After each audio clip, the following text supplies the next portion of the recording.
Alrighty, folks, the day after Fed Day, the 10-year note. I don't know if I want to say it's crashing, but it's certainly down. It was over 5. It's now in the 4.64-ish range. We've got Jonathan from Convoy Home Loans. What's going on, Jonathan? Hey, how are you? I'm doing great, man. I got to ask. So we've already seen the 10-year note down. I'm going to guess conventional mortgage rates go down, but we'll see that later in the day. But what about non-QM? Non-QM doesn't react the same way as conventional. So I'm curious, what's going on in non-QM world?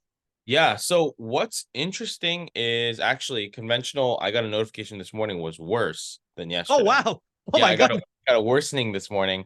Um, Go figure.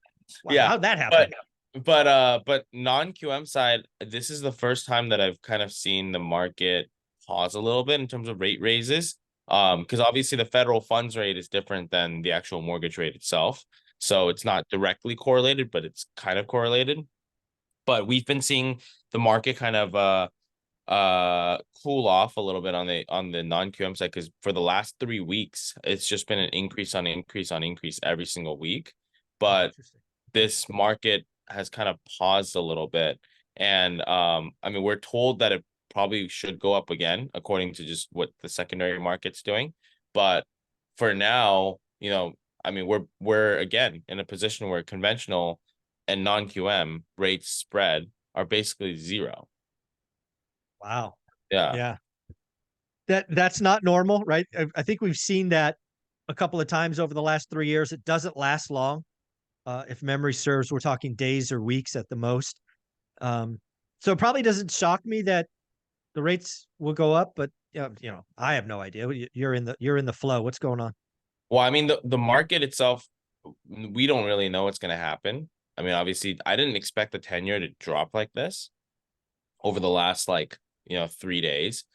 Right. So, um, but Wall Street hasn't reacted yet. They're still kind of holding firm to what their belief is in terms of like rates going up and maintaining. So we've been telling a lot of clients like, hey, right now is kind of one of those opportunities where if you wanted to do a DSCR loan, it's pretty much the same rate as a non-QM, Right. like Go get conventional. it. Yeah. Yeah, go get it. You might as well, right?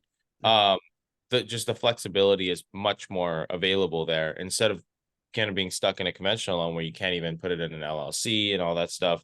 Um, you know, take advantage of it now while it's available, while it's the same before the spread Yeah. starts. Speed, ease of use. You can put it in an LLC. It could be a new LLC. It doesn't have to be seasoned. Yep. Doesn't necessarily have to hit your credit. There's just a lot of things around DSCR loans, non-QM loans that if they're the same rate, I don't know why you wouldn't at least look at it. Yeah, exactly. And then that's kind of been, the popular conversation we've been having a lot with a lot of clients, and it just allows them a bigger pool of buying, right? So, um, go get it. While I mean, today's November 2nd, Yeah. 2023. You know, go get it. Today Yeah. it's a great day. Yeah. Today's a great day. Who knows what tomorrow will bring? But Jonathan, if somebody wanted to reach out and have this conversation about a deal that they are on, how do they do that? Go to convoyhomeloans.com and let us know you came from where at. You tell them you came from Home Rat, you either get Jonathan or Dustin. Trust me, you want one of these two guys on your side. Thank you, buddy. Thank you.